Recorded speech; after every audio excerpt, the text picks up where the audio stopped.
അന്താരാഷ്ട്ര വിമാന ടിക്കറ്റ് ബുക്കിംഗുകളിൽ ഇളവ് പ്രഖ്യാപിച്ച എയർ ഇന്ത്യ മാർച്ച് 10 വരെയുള്ള ടിക്കറ്റുകൾ റദ്ദാക്കിയാൽ മുഴുവൻ റീഫണ്ട് നൽകും. സൗജന്യമായി റീഷെഡ്യൂൾ ചെയ്യാനും സൗകര്യമുണ്ട്.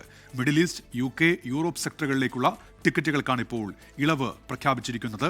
അർജുൻ പീതാംബരൻ ചേരുന്നുണ്ട് ഡൽഹിയിൽ നിന്ന്. അർജുൻ, ഈ കുടുങ്ങിക്കിടക്കുന്ന ആളുകൾക്കായി ഉൾപ്പെടെ ഇപ്പോൾ കൂടുതൽ സർവീസുകൾ ആരംഭിക്കുമെന്ന് വിമാന കമ്പനികൾ അറിയിക്കുന്നുണ്ടല്ലോ. അതിനിടയിലാണോ ഇളവുകൾ? എന്തൊക്കെയാണ് വിവരങ്ങൾ അർജുൻ? ഉന്മേഷ, ആളുകളെ സംബന്ധിച്ച് വലിയ ആശ്വാസമാകുന്ന ഒരു പ്രഖ്യാപനമാണ് എയർ ഇന്ത്യയുടെ ഭാഗത്തു നിന്നും ഉണ്ടായിരിക്കുന്നത്. ഈ പശ്ചിമേഷ്യൻ യുദ്ധവും അതിനെ തുടർന്നുണ്ടായിട്ടുള്ള ഈ മിഡിൽ ഈസ്റ്റിലെ ആക്രമണവും അതിനെല്ലാം പുറമെ UK, യൂറോപ്പ്, അതുപോലെ തന്നെ അമേരിക്കൻ രാജ്യങ്ങളിലേക്ക് ഉൾപ്പെടെയുള്ള വിമാന സർവീസുകളെ അത് പ്രതികൂലമായി ബാധിച്ചിരുന്നു. പ്രത്യേകിച്ചും ഈ മിഡിൽ ഈസ്റ്റിലെ വ്യോമ അതിർത്തികൾ അടച്ചത് മൂലം തന്നെ പല വിമാന സർവീസുകളും ഇന്ത്യയിൽ നിന്നും ബഹുഭൂരിപക്ഷം ഈ പറയുന്ന യൂറോപ്പിലേക്കും അമേരിക്കൻ രാജ്യങ്ങളിലേക്കും മിഡിൽ ഈസ്റ്റുകളിലേക്കും സർവീസ് ഉള്ളത് എയർ ഇന്ത്യക്കാണ്.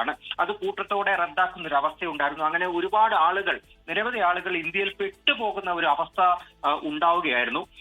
ഇവർക്കെല്ലാവർക്കും ആശ്വാസമാകുന്ന പ്രഖ്യാപനമാണ് ഇപ്പോൾ നടത്തിയിരിക്കുന്നത്. മാർച്ച് 10 വരെയുള്ള ബുക്കിംഗുകൾക്ക് സൗജന്യമായിട്ടുള്ള റീഷെഡ്യൂളിംഗ് സൗകര്യം, അതുപോലെ തന്നെ ടിക്കറ്റ് റദ്ദാക്കുകയാണെങ്കിൽ മുഴുവൻ റീഫണ്ടിങ്ങും ഉണ്ടാകുമെന്നുള്ള കാര്യം തന്നെയാണ് എയർ ഇന്ത്യ വ്യക്തമാക്കിയിരിക്കുന്നത്. ഇത് ഫെബ്രുവരി 28, അതായത് ഇറാനിലേക്ക് അമേരിക്കയും അതുപോലെ ഇസ്രായേലും സംയുക്തമായി നടത്തിയ ആക്രമണം ആരംഭിച്ച ദിവസം വരെ ബുക്ക് ചെയ്ത ടിക്കറ്റുകൾക്കായിരിക്കും ഈ പറയുന്ന ഇളവ് ബാധകമാകുക എന്നുള്ള കാര്യം തന്നെയാണ് ഇപ്പോൾ എന്തായാലും എയർ ഇന്ത്യ വ്യക്തമാക്കിയിരിക്കുന്നത്. അത് പക്ഷേ മാർച്ച് 10 വരെ ബുക്ക് ചെയ്ത ടിക്കറ്റുകൾക്ക് ലഭ്യമാവുകയും ചെയ്യും. ഇൻഡിഗോയും അതുപോലെ തന്നെ എയർ ഇന്ത്യ എക്സ്പ്രസും 7 എന്നുള്ള ഡെഡ്ലൈനാണ്.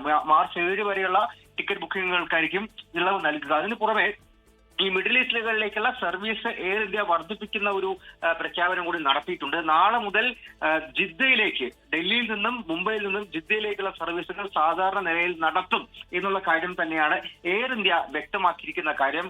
അതിനപ്പുറത്തേക്ക് നാളെ രാവിലെ 8:30 മുംബൈയിൽ നിന്ന് ദുബായിലേക്ക് ഒരു വിമാന സർവീസ് ഉണ്ടാകും.